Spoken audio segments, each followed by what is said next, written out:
Hi everybody, it's Mary Beth from Marlboro Pilates, and I'm here to record my 5 daily exercises that I do on a daily basis to help with specific areas of my body or things that I know that I need for my posture needs. So I always do a standing roll down to begin with, and I usually do it against the wall, but you won't be able to see that very well, so I'm just going to do it freestanding. But I like the wall because it gives me feedback and I can keep track of where I am in my spine. When I stand up, I'm going to go partly out of view, but that's okay because I'll be right back down. All right, so I always like to do some spinal articulation, and the standing roll down is perfect, especially, as I said, if I am against the wall, I can really keep track and feel where my spine is in space and make sure I'm not skipping over anything. And I usually only like to go to where my shoulders and my hips are even. And then as I inhale at the bottom, fill my back with breath. And then I push down through my heels and I use my hamstrings to bring my hips into place first. And then I unstack the spine. All right, maybe if I move back a little bit, you can see me a little bit more. All right, so I like to exhale as I roll down. And sometimes I even bring my hands to the front of me so that I can keep track, that I'm not skipping over any spaces. And I'm thinking of lifting my abdominals in and my spine up and over. Going to that halfway point, I inhale. And then I exhale and I push down through the heels, down through the legs. So I use the lower body as leverage so I don't strain my back coming up. You don't want to roll up from your lower back. The back's not designed for that. All right, so again, you can track with your fingers in front or you can track against the wall. Using the abdominals to draw you down and try to move as best you can from each vertebra. And then coming back up, pushing down in through the heels to bring the hips into place first, so the lower back doesn't have to do that work. And then I stack the spine coming up. So I usually do 3 to 5 of those, right? And then because I tend to be really tight through my quads and a little weaker in my hamstrings because I do a lot of walking, then I like to usually do a little bit of a bridge because it stretches out the quads and the hip flexors and strengthens the hamstrings. So I like to do an articulating bridge. And then sometimes I even like to add my arms coming to the back to add a little bit of movement in the thoracic area. All right, so I'm rolling up, finding that bridge.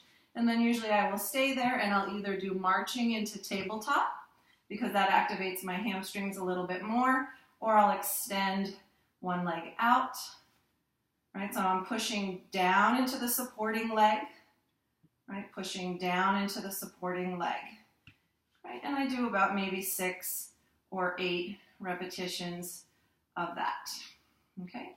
And then I'll either roll over or I'll just rock myself up to seated position.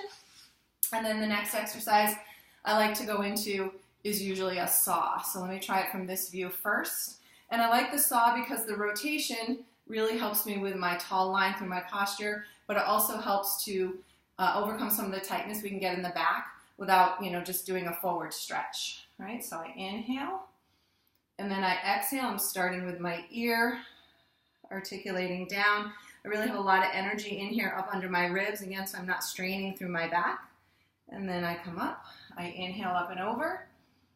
And I exhale as I articulate down. And then again, inhale. Up and over. And exhale. Coming down. Right, so again, I'm not necessarily reaching forward as much as rounding in and getting that energy under the rib cage. Right, so I'm not trying to get too much twisting in my lower back where I don't have that range of motion, where we normally don't have that range of motion. Trying to get this rotation more in through the middle of the waist, kind of right underneath the ribs where we have a little bit more rotational energy. Okay, so I've done the standing roll down, I've done the bridge, I've done the saw. Now I always like to do push-ups because they're just a great exercise in general for strengthening everything. So you can do kneeling push-ups or full leg push-ups. I usually do full leg, and my goal is always to get 10. Sometimes I get it, sometimes I don't, right? But I'm thinking of keeping my sternum lifted up. I'm thinking of keeping my sacrum in line with my ribs, right? Of course, breathing, and I'm not even counting. I don't quite know how many that was, all right? Then again, because I tend to be really tight through my front of my legs, my quadriceps and hip flexors, I tend to like to do a stretch for this area. So you may need to keep your foot down. I'm using my foot and my shin to take the weight, so I'm not pushing my weight into my knee. Then I just lean forward a little bit through my hip. I add a little bit of extension into my upper body, not thrusting into my lower back, but extending through the upper.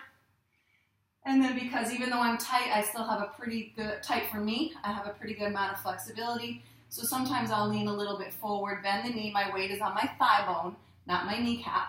I gently reach around, take hold of my foot, just to increase that stretch a little bit.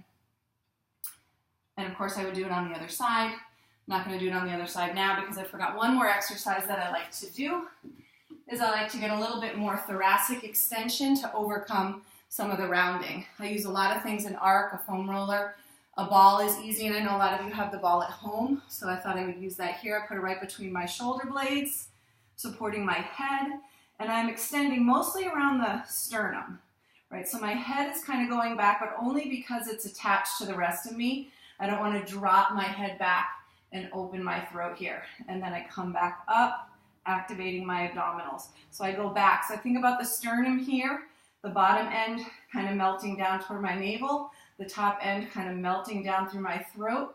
So I get that extension in the upper back, and then I curl in, trying to maintain a neutral alignment through my hips, not any movement in this area. So I usually inhale on the way back